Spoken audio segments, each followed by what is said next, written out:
에스더서의 가장 큰 특징은 뭐냐면요. 하나님이라는 단어가 한 번도 전면에 등장하지 않습니다. 세상 왕의 이름은 30번 가까이 29번이나 세상 왕의 이름이 나오거든요. 에스더서에. 그런데 진짜 만왕의 왕이시고 만주의 주이신 하나님의 이름은 드러나지 않아요. 근데 역설적인 건 뭐냐 하면 에스더서의 주제는 보이지 않는 하나님이 일하신다는 겁니다. 하나님이 전면에 등장하시지 않는데 에스더서의 주제는 섭리예요. 하나님이 일하시더라. 주가 일하시네입니다. 섭리가 영어로 프로비던스입니다. 프로비던스. 라틴어 프로비데레에서 나왔어요. 프로비데레. 프로 앞을 비데레 보다. 합치면 프로비데레 앞을 보다.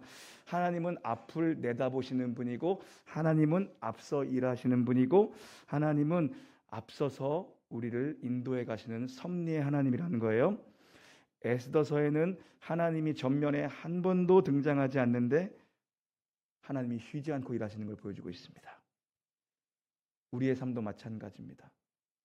세상의 모든 만물이 눈에 보이지만 왕이신 하나님은 눈에 보이지 않습니다. 그 하나님이 지금도 쉬지 않고 우리의 삶을 위해서 여전히 일하고 계신다라는 게 바로 우리가 에스더서에서 받아야 되는 도전이며 영적인 메시지거든요. 오늘 메시지 함께 따라하겠습니다. 하나님의 이름이 한 번도 등장하지 않는 이야기가 성경에 기록된 이유가 무엇입니까? 세상 사람들은 우연이라고 얘기합니다. 우리의 만남은 우연이라고 얘기하지만 우리 기독교 신앙에서는 우연은 없다. 모든 건 하나님의 주권적 통치 안에서 일어나고 있는 하나님의 섭리라고 성경은 우리에게 말씀합니다. 1절에 보니까 이 일은 이렇게 에스더가 시작해요. 이 일에 대해서 지금부터 이야기할 거거든요. 이 일이 뭐냐 하면 유대민족이 대위기를 맞은 겁니다. 이스라엘 민족이 몰살당한 그 일, 그 사건에 대해서 얘기하겠다는 겁니다. 그 위기 속에서 보이지 않는 하나님이 어떻게 일하고 계셨는가? 보이지 않는 하나님이 우리를 어떻게 건지시는가? 어떻게 구원하시는가? 어떻게 역사하시는가? 그 일에 대해서 얘기하겠다는 거예요. 북이스라엘이 아수르에 의해서 먼저 멸망당한 후에 남유다는 당대 최강국이었던 바벨론에 의해서 멸망을 당해요. 바벨론이 성전을 파괴하고 온갖 좋은 것들을 다 뺏어가요. 바벨론에 의해 처참히 이스라엘 백성이 짓밟힘을 당합니다. 그리고 백성들을 포로로 끌고 가거든요. 무너질 것 같지 않았던 바벨론이 그 강국 철옹성 바벨론이 70년 만에 무너져 버립니다. 왜냐하면 성경의 말씀 그대로 응하게 하시려고 선지자 예레미야의 말씀 그대로 70년 만에 문을 닫습니다. 예레미야 25장 12에서 13절 함께 읽겠습니다. 시작.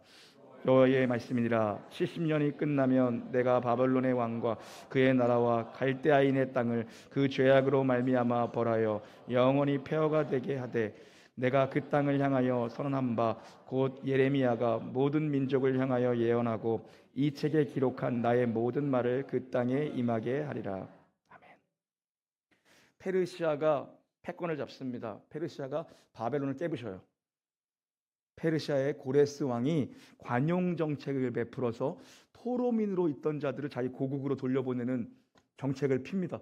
가고 싶은 사람들 가라고 칙령을 내립니다. 고레스 칙령이죠.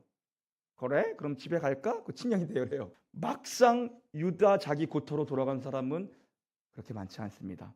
그냥 남아있는 사람이 훨씬 많아요. 왜냐하면 100년 가까이를 이방 땅에서 살았습니다. 끌려온 자들의 후대들이에요. 거기서 났습니다. 그 나라가 오히려 익숙해지기 시작한 거예요. 그래서 많이 돌아가지 않습니다. 그때 하나님이 이 일을 통하여서 사건을 통하여서 그들로 하여금 그들의 정체성이 무엇인지 아이덴티티를 깨닫게 하세요. 가만 보면 사람은요, 잘 나갈 때는요, 그리고 풍성할 때는요, 내가 누구인지에 대한 고민이 없습니다. 그런데 고난을 통해서 우리는 우리의 정체성을 깨달아요. 아, 내가 크리스찬이구나. 아, 내가 하나님 자녀지. 이들 역시도 사건을 통해서 자신의 유대 민족의 정체성을 이들이 깨닫게 됩니다. 고난당한 것이 내게 유익이라 이로 말미암아 내가 주의 말씀을 배우게 되었도다. 고난이 가져오는 게 많습니다. 어려움이 가져오는 게 많아요. 우리가 형통할 때는 내가 가출하는 것 같아요. 그런데 그렇게 정체성을 잊어버리고 살다가 고난이 오면 내 정체성을 찾아요. 이들도 마찬가지입니다. 느헤미야, 에스라 이런 말씀이요, 고국으로 돌아왔던, 이스라엘 땅으로 돌아온 자들의 이야기라면 에스더는 그 땅에 남아있는 자들의 이야기입니다. 무슨 메시지입니까? 하나님이 돌아온 자들뿐만 아니라 남아있던 자들도 돌보셨다는 거예요. 한국에 있는 사람들뿐 아니라 미국에 있는 사람들도 돌보고 계신다는 것입니다. 하나님의 눈길이 머무르지 않는 곳은 없습니다. 동서남북 어디로 가나 하나님이 우리를 눈동자같이 지키시고 우리의 머리털 하나까지 세심받아 하시는 주님께서 내가 바다 끝에 거할지라도 하나님의 손끝이 미치지 않는 곳은 없습니다. 돌아오지 않는 이방 땅에 있는 자들 역시도 하나님이 돌보고 계셨다는 메시지거든요.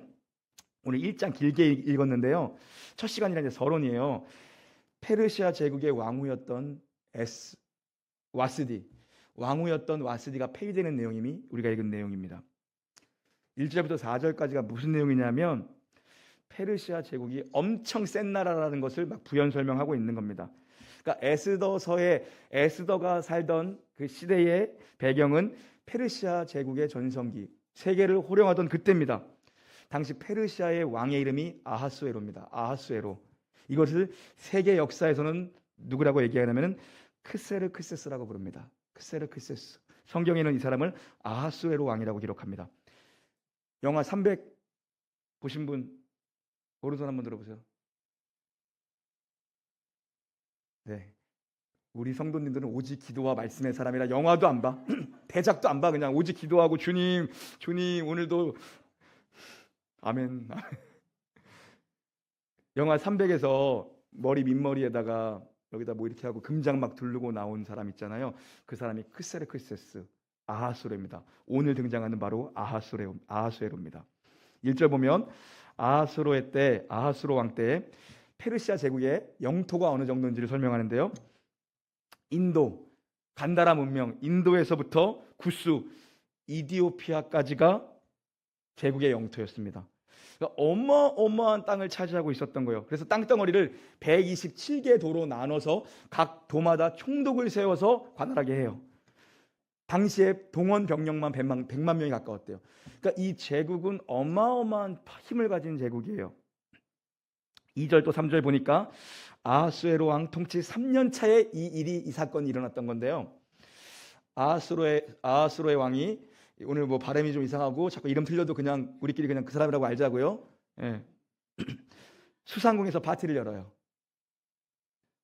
수상궁은 왕이 겨울을 나는 겨울왕국에서 파티를 벌이는데 각 도에 127도에, 우리는 말하면 뭐 경기도, 뭐 전라도, 경상도, 충청도 각 도에 고위 간부급들을 다 불러서 로테이션으로 돌렸겠죠. 다 불러서 180일 동안 연회를 엽니다. 6개월 동안 부어라 마셔라 한 겁니다. 그러니까 무한리필로 계속 먹은 거예요. 뭐 우리처럼 고기 뷔페 가고 이런 게 아니라 하얏트 호텔 이런 데 가서 그냥 계속 그냥 무한히 먹은 겁니다. 무한히. 그런데 아하수에로가 왜 이런 행사를 연 건가? 대대적인 국가적 행사를 왜 열었냐 하면요, 이 안에 정치적인 의도가 있었던 거예요. 괜히 돈 푼 게 아닙니다. 자기의 부와 권력을 그냥 오픈한 게 아니에요. 정치적인 의도가 숨어 있었는데 페르시아가 진정한 세계의 제패를 꿈꾸기 위해서 아직 정복하지 못한 나라가 있었어요. 그 나라가 우리가 이번에 가는 그리스예요. 오늘까지 좀 신청 좀 많이 해주세요. 그럼 여기 갈 수 있어요? 네. 그리스를 정복 못했어요. 그리스를. 아하수로의 왕의 아버지가 다리우스 1세거든요. 다리오거든요. 이 다리오가 인도까지 점령을 했습니다. 그런데 그리스를 점령 못해요. 이 아하수로의 아버지 다리오가 대군을 이끌고 그리스로 진격했다가 참패를 당합니다. 몇만 명 죽어요. 여기서 전사를 합니다. 여기서. 그게 그리스의 그 아테네의 그 마라톤 평야라는 곳에서 치루어진 전쟁이라 마라톤 전쟁이라고 그리스 사람들이 이름을 붙였어요. 아니, 패전한 나라에서 이름 붙일 일 없잖아요. 승전한 그리스가 마라톤 전투라고 그 전쟁의 이름을 붙입니다. 세계사 속에서요. 그리고 그날 그 승리의 소식을 들고 그리스의 병사가 40km를 달려와서 아테네 시내에 선포한 거예요. 그래서 여기서 뭐가 시작된 거예요, 여러분? 마라톤이 시작된 거예요. 마라톤. 마라탕이라는 사람 없죠? 마라톤이 여기서 시작된 거라고요. 그래서 승리의 소식을 40km 달려가서 아테네 시내에 선포한 겁니다. 그래서 아테네 마라톤이 시작된 거예요. 그래서 페르시아의 후예들이 지금 어느 국가냐면 이란입니다. 이란이에요. 그래서 이란 사람들은 지금도 마라톤 싫어해요. 진짜 지금도 마라톤 싫어합니다. 2010년도 넘어서면서 이제 국제대회에 한두 명씩 출전했지 이란은 거의 마라톤을 안 하는 나라입니다. 이때 상처가 너무 커서요. 그리고 이제 아하스로가 왕이 되고 나서 아버지가 정복 못한 그리스 정복을 꿈꿉니다. 아버지의 평생의 한이었던 그리스를 내가 정복하리라 꿈꿉니다. 그래서 정치적인 의도를 가지고 127도에 있는 모든 사령관들을 다 부른 겁니다. 그리고 6개월 동안 부어라 마셔라 하면서 이 사람들 마음을 다 산 거예요. 왜냐하면 병참을 지원하기 위해서 땅덩어리가 워낙 크니까 누구 하나가 거기서 삐딱선을 타면 승전 못합니다. 그리스가 만만한 나라가 아니었거든요. 페르시아가 떨 정도였다고요. 그래서 6개월 동안 이들의 마음을 산 거예요. 통제시키려고 자기가 전쟁에서 승리하기 위해서. 그리고 고위층 장치가 딱 끝나고 나서 6개월 끝나고 나서 이 사람이 7일 동안 잔치를 또 베풉니다. 이번엔 누구한테 베푸냐면요, 일반 백성들에게 베풉니다. 백성들은 순진하잖아요. 감격에 차서 이제 왕에게 충성맹세하는 거예요. 7일 동안 잔치를 베풀어 주니까. 근데 이 잔치의 마지막 날 6개월 7일째 되는 날 사건이 터집니다. 그날 이 사건이 터져요. 아하스로에가 그 300에서 그 민머리 아하스로의 왕이 술에 만취를 해버립니다. 그래서 자랑하고 자기의 국고를 자랑하다가 이제 마지막 날 뭘 자랑하냐고 하고 싶었냐면 자기 부인 왕후 와스디의 얼굴을 자랑하고 싶었어요. 와스디의 외모가 뛰어났다라고 성경은 기록합니다. 그래서 내관 4시 7명을 보내서 왕후를 데리고 오라고 명령을 해요. 왕후가 거절을 합니다. 이유는 성경에 기록되어져 있지 않아요. 왕후도 여인들과 함께 잔치를 하고 있었는데 왕의 명령을 단칼에 잘라버립니다. 얼마나 그 왕후의 와스디의 외모가 출중했으면 외모를 자랑하려고 남편이 부인을 부른 거예요. 여러분은 그런 일 한 번도 없으시죠? 없잖아요. 그냥 한가하잖아. 집에서 그냥 드라마 보고 있고 안 불러. 뭐 그런 느낌이에요. 시간이 많아. 우리는 부르는 사람이 없어가지고. 여러분, 와스디가 엄청 예쁜 거예요. 그런데 왕후가 왕의 명령을 거부해요. 와스디도 아마도 이거는 학자들의 추측입니다. 아마 와스디도 외척 세력이 엄청 컸던 여자였을 거다. 이 여자도 힘 있는 여자니까는 나도 지금 잔치 중이 하고 딱 거절해서 자기 자존심을 지킨 거예요. 왕후가 청을 거절했다라는 얘기를 아하스로에가 듣는 순간 술도 취했겠다. 피가 거꾸로 솟습니다. 여기서 분노를 터뜨려 보여요. 이 사람이 역사 속에서 성격 안 좋기로 유명한 왕입니다. 이 왕이 크세르크세스. 술 취하니까는 분노를 통제 못하는 거예요. 지금 13절 보니까 현자들 자문단 7명, 왕의 자문단 7명을 불러 모아서 어떻게 처리할까를 그들과 논의합니다. 근데 이 사람들이 현자들이 얼마나 똑똑한 브레인들이에요. 페르시아 제국의 브레인들입니다. 딱 보니까 누구보다 왕을 가까이에서 잘 지켜보던 사람이고 왕에 대해서 잘 압니다. 여기서 말 한마디 잘못했다가 그냥 목이 날아갈 수 있는 상황이에요. 그러니까 지금 왕의 컨디션이 최악이니까 왕이 듣고 싶어하는 멘트를 날려버립니다. 이렇게 얘기하는 거예요.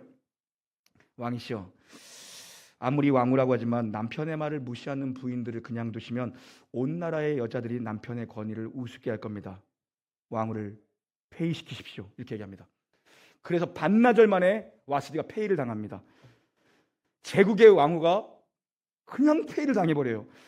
지금 그러니까 이 크세르크세스, 이 아하스로에가 얼마나 성격이 안 좋은 사람인지 이런 사람이 지금 제국을 다스리고 있었던 거예요.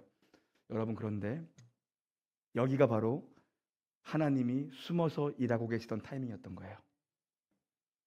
와시드가 왜 왕의 명령에 불복종했는지는 기록을 안 합니다. 성경이. 이유는 몰라요. 근데 결과적으로 이 사건으로 에스더가 왕후의 자리에 오릅니다. 이 사건은 에스더에게 왕후의 자리를 주기 위한 하나님의 준비였고 하나님의 타이밍이었고 하나님이 숨어서 만드신, 보이지 않는 하나님이 만드신 길이었어요. 이거 섭리, 프라비던스, 하나님이 앞서서 일하신 거예요. 저기 변방에서 포로로 잡혀온 흑수저의 딸 에스더가 도저히 갈 수 없는 길을 하나님 혼자 만들고 계셨던 거거든요. 하나님이 보이지 않게 여러분 일하고 계신 줄 믿습니다. 하나님은 이 모든 걸 다 앞서 보시는 분입니다. 우리는 내일 일도 모르고 1시간 뒤의 일도 모르잖아요. 하나님은 모든 걸 펼쳐서 한 번에 다 보고 계시는 겁니다. 우리는 내가 꼭 알아야 될 것 같고 내가 꼭 봐야 될 것 같은데 내가 알면 또 어떻게 할 것이며 내가 모든 걸 본다고 한들 또 그걸 어떻게 할 것이며 하나님이 아시면 됩니다. 그래서 그 하나님을 신뢰하셔야 돼요. 그래서 우리 인생의 모든 걸음을 인도하시는 하나님을 믿고 그 하나님을 의지하는 백성이 결국 승리하는 백성이 됩니다. 여러분, 문제가 있을 때 엎드려 기도하다 보면 우리가 그동안 보지 못했던 것, 그동안 알지 못했던 것, 그동안 깨닫지 못했던 것을 하나님이 보는 경험을 하게 하십니다. 그래서 여러분, 어려움이 있고 문제가 있을 때 하나님께 엎드려 기도해 보십시오. 기도하는 사람이 제일 지혜로운 사람이고요, 기도하는 사람이 제일 멀리 보는 사람입니다. 왜냐하면 하나님이 알게 하시는, 하나님이 경험하게 하시는 놀라운 은혜가 기도하는 사람에게는 임하거든요. 여러분에게 수가 있습니까? 별 수가 없을 때가 너무나도 많습니다. 내가 어쩌지 못하는 게 너무나도 많습니다. 우리는 내가 어떻게 할 수 있을 것 같은데 사실은 내가 어떻게 할 수 있는 것은 인생의 대부분 없습니다. 내가 자녀의 인생을 뭘 해줄 수 있을 것 같은데 사실은 내가 해줄 수 있는 건 아무것도 없습니다. 그런데 하나님은 수가 있으신 분이에요. 정말 신의 한 수가 있으신 분이에요. 하나님에게는 방법이 있고 하나님에게는 길이 있습니다. 그 하나님께 나아가 굽고 구하고 그 하나님께 나아가 묻고 그 하나님께 간청하는 여러분의 복된 삶이 되기를 축복합니다. 여러분, 하나님을 꼭 믿고 의지하면 방법이 있어요. 길이 열린다니까요. 구하고 찾고 두드리십시오. 길이 있습니다. 우리가 다 알지 못하는 곳에서 하나님의 보이지 않는 손길이 지금 역사를 주관하고 계시고 우리의 인생을 지금 주관해 나가고 계세요. 우연이 아니라 섭리입니다. 여러분, 우리에게 필요한 건 정말 이 믿음이 필요한데 지금 여러분 인생에 일어나는 것들, 좋은 거는 뭐 다 받아들일 수 있겠죠. 아멘. 뭐 우연이든 섭리든 좋은 건 상관이 없어. 그냥 좋아. 아멘. 좋은 일은 다 좋아. 하나님이 주셨어. 감사합니다. 그런데 좋지 않아 보이는 일에 우리가 여기에도 하나님의 뜻이 있을 거야라는 아멘의 고백을 할 수 있냐는 겁니다. 그게 우리에게 주시는 믿음의 도전이에요. 잘 나가고 잘 풀리고 잘 될 때는 고민이 없습니다. 자랑만 남아요. 그런데 막히고 꼬이고 어렵고 멈춰서고 고난이고 하강하고 이럴 때도 나의 인생은 여전히 하나님 손에 붙들려 있고 하나님의 섭리를 벗어날 수 있는 것은 아무것도 없다라는 이 말씀에 아멘할 수 있는 믿음이 우리에게 있냐는 거죠. 나의 인생을 하나님이 주관하시고 민족의 역사를 하나님이 주관하시고 온 인류를 하나님이 주관하시고 섭리하시며 이끌고 가고 계십니다. 사랑하는 성도 여러분, 많은 사람들이 하나님 없는 것처럼 사는 이유는 하나님이 눈에 안 보이기 때문입니다. 하나님이 눈에 안 보이기 때문에 우리가 하나님 없는 것처럼 살아갈 때가 있습니다. 세상의 모든 건 세상은 다 눈으로 보입니다. 그러니까 오히려 세상의 것들이 훨씬 더 믿을 만한 것 같아. 그런데 눈에 보이지 않아. 하나님은 아무리 불러도 눈에 보이지 않습니다. 하나님만 보이지 않습니다. 모든 건 다 보이는데 하나님만 보이지 않습니다. 우리가 믿는 기독교 신앙은 눈에 보이지 않는 하나님을 믿으라고 요구하고 있습니다. 우리 현실이 암담하고 힘들면 하나님 대체 뭘 하고 계시는 건가? 하나님이 계시다면 세상을 왜 이렇게 엉망으로 방치하고 계시는 건가? 내 인생은 왜 이렇게 끝나지 않는 고난이 지속되는가? 여러분, 누구도요 고난이 지속되면 이 무릎 앞에 섭니다. 하나님 정말 계시는 건가? 하나님 정말 나의 기도를 듣고 계신 게 맞는 것인가? 지속되는 고난 앞에서 모든 사람은 사실 이 질문 앞에 서게 됩니다. 우리도 하나님이 과연 여기에 계시는가? 하나님이 정말 나와 함께 하시는가? 이 물음 앞에 우리가 정면으로 서야 될 때가 있습니다. 이런 의문들이 우리한테 들 때가 있고 이 믿음에 우리가 정직하게 대답해야 되는 순간들이 있습니다. 그러나 오늘 에스더서가 우리에게 주는 도전은 뭐냐면 하나님은 한 개인의 인생뿐만 아니라 인류의 모든 역사 속에서 하나님은 하나님이시기를 중단한 적이 단 한 순간도 없다라는 것입니다. 하나님은 하나님이시기를 중지하신 적이 단 한 순간도 없습니다. 우리 인생에 하나님이 관여하지 않는 것, 하나님이 전혀 관여하지 않는 것 같은 사건 속에서도 하나님의 큰 마스터 플랜을 향해서 내 인생이라는 퍼즐 조각이 하나하나 맞춰지고 있습니다. 내게 피해 갔으면 좋았을 법한 그 일, 내게 왜 이 사건이 있었을까, 내가 왜 이런 일을 당해야 했을까 하는 그 일 속에도, 고난 속에도 하나님이 섬겨주신 하나님의 섭리가 있습니다. 하나님의 퍼즐 조각이 하나하나 맞춰지고 있는 건데요, 내가 순종하면 하나님의 퍼즐 조각이, 하나님이 뭘 원하시는지가 빨리 보입니다. 그런데 불순종하면요, 여러분, 열 하루길이면 갈 수 있는 가나안 땅을 이스라엘 백성이 불순종 때문에 40년이 걸렸습니다. 열흘이면 갈 거를 40일이 걸립니다. 빠르면 좋은 게 뭐냐면 순종은 빠를수록 좋은 겁니다. 하나님의 음성이 들으면 빨리빨리 돌아오고 빨리빨리 엎어지는 인생이 복된 인생입니다. 우리는 정말 어리석은 양과 같은 존재라 늘 갈 길을 잃어버리고 늘 갈팡질팡 갈짓자로 헤매는 게 우리의 인생이거든요. 근데 그 모든 여정 속에 하나님의 섭리가 있습니다. 우리의 못난 인생 속에서도 하나님은 여전히 우리의 인생을 인도해 가십니다. 빨리 순종해야 돌아가지 않는 거예요. 나의 못남 속에서도 하나님은 여전히 역사를 이루어 가세요. 이방 땅에 포로로 끌려가 있을 때도 하나님은 일하고 계셨고요.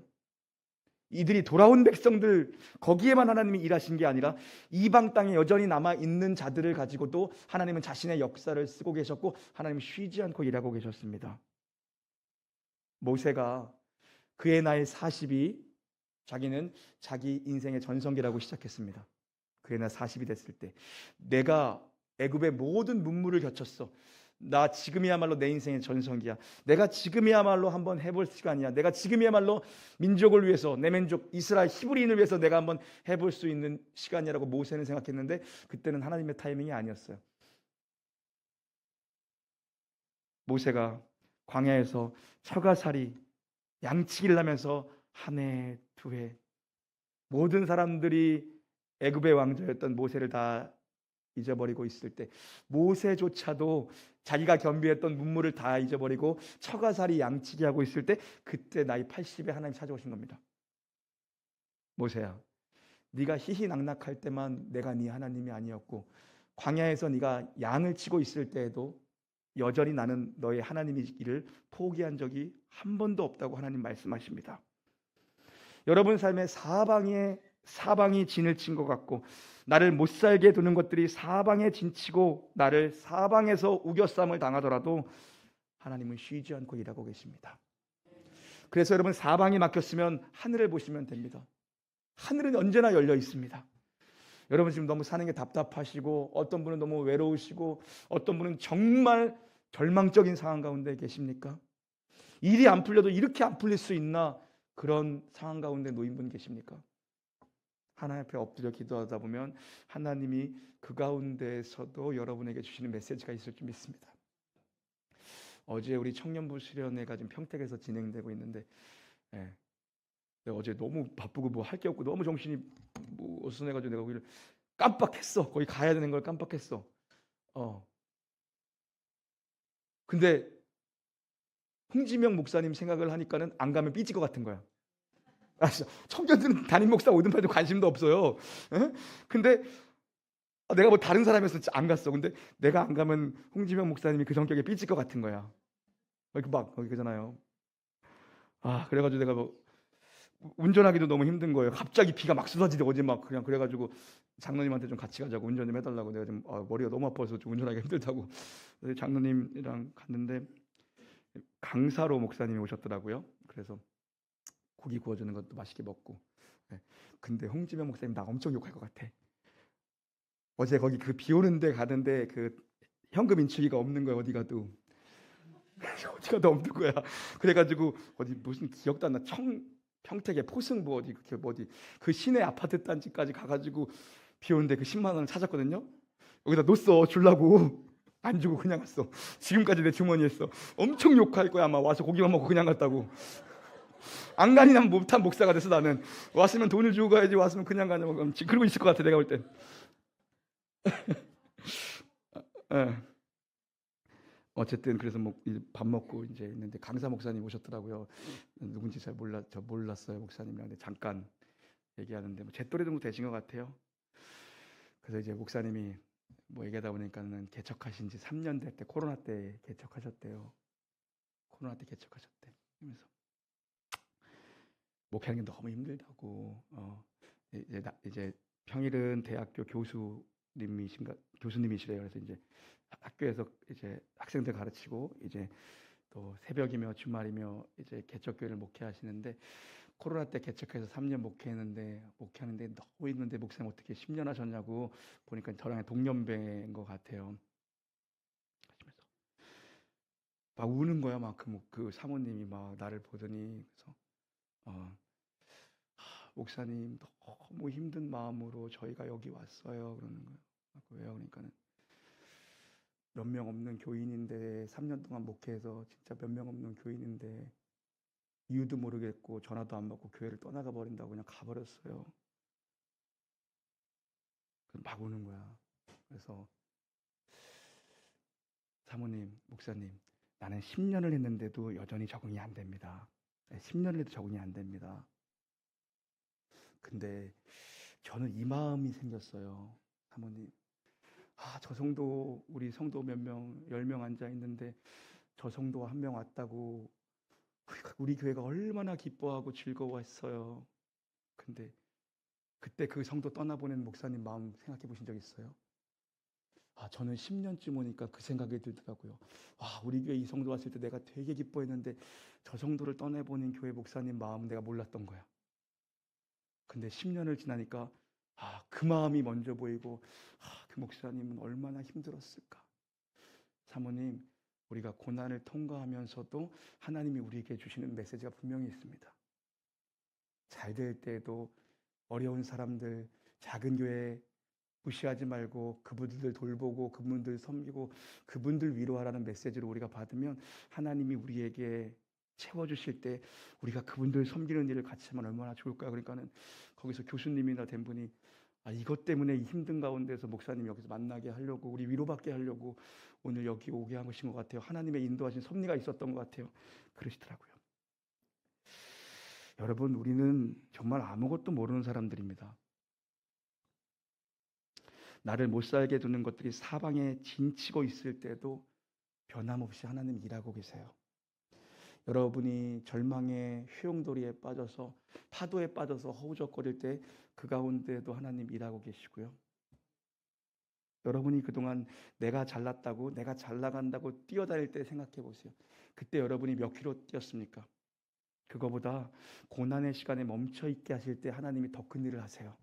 하나님 더 멀리 보게 하시고 하나님 더 높은 곳에서 우리를 볼 수 있게 하십니다. 페르시아 제국에 대한 설명이 왜 이렇게 긴 줄 아세요? 뭐 남의 나라를 이렇게 거창하게 설명하는 줄 아세요, 여러분? 이거는 에스더가 이제 등장하잖아요. 에스더가 오늘은 등장하지 않지만 이제 다음 주부터 이제 에스더가 등장을 해요. 근데 이건 에스더 하면 생각나는 말씀이 뭐예요? 죽으면 죽으리라 이거잖아요. 그거밖에 모르잖아요. 죽으면 죽으리라. 에스더. 이 제국은 에스더란 여자가 죽으면 죽으리라는 일사각오 가지고 깰 수 있는 나라가 아니었다라는 걸 지금 설명하는 거예요. 에스더가 정신력 가지고 깰 수 있는 게 아니고 나라를 사랑하는 마음 가지고 총대면서 깰 수 있는 그런 나라가 아니었다라는 걸 보여주는 겁니다. 뭡니까? 보이지 않는 하나님의 역사라는 걸 얘기하고 싶어서 페르시아 제국이 얼마나 철옹성이었는지를 지금 보여주고 있는 겁니다. 사랑하는 성도 여러분, 하나님 지금도 여러분의 인생에서 말없이 일하고 계십니다. 우리는 떠들기 좋아하잖아요. 우리는 말하는 거 좋아하잖아요. 하나님은 지금 말없이 일하고 계세요. 섭리는 삶의 모든 시작, 그리고 그 과정, 그리고 결과가 아름답게 결과되도록 하나님이 지금도 일하신다는 게 바로 섭리입니다. 여러분의 인생의 시작뿐 아니라 모든 과정과 모든 결과까지도 하나님이 아름답게 만드시기 위해서 섭리해 나가십니다. 여러분의 삶의 모든 것이 합력하여 가장 아름다운 것들로 결과맺게 되기를 주님의 이름으로 축원하고 그렇게 될 줄 믿습니다.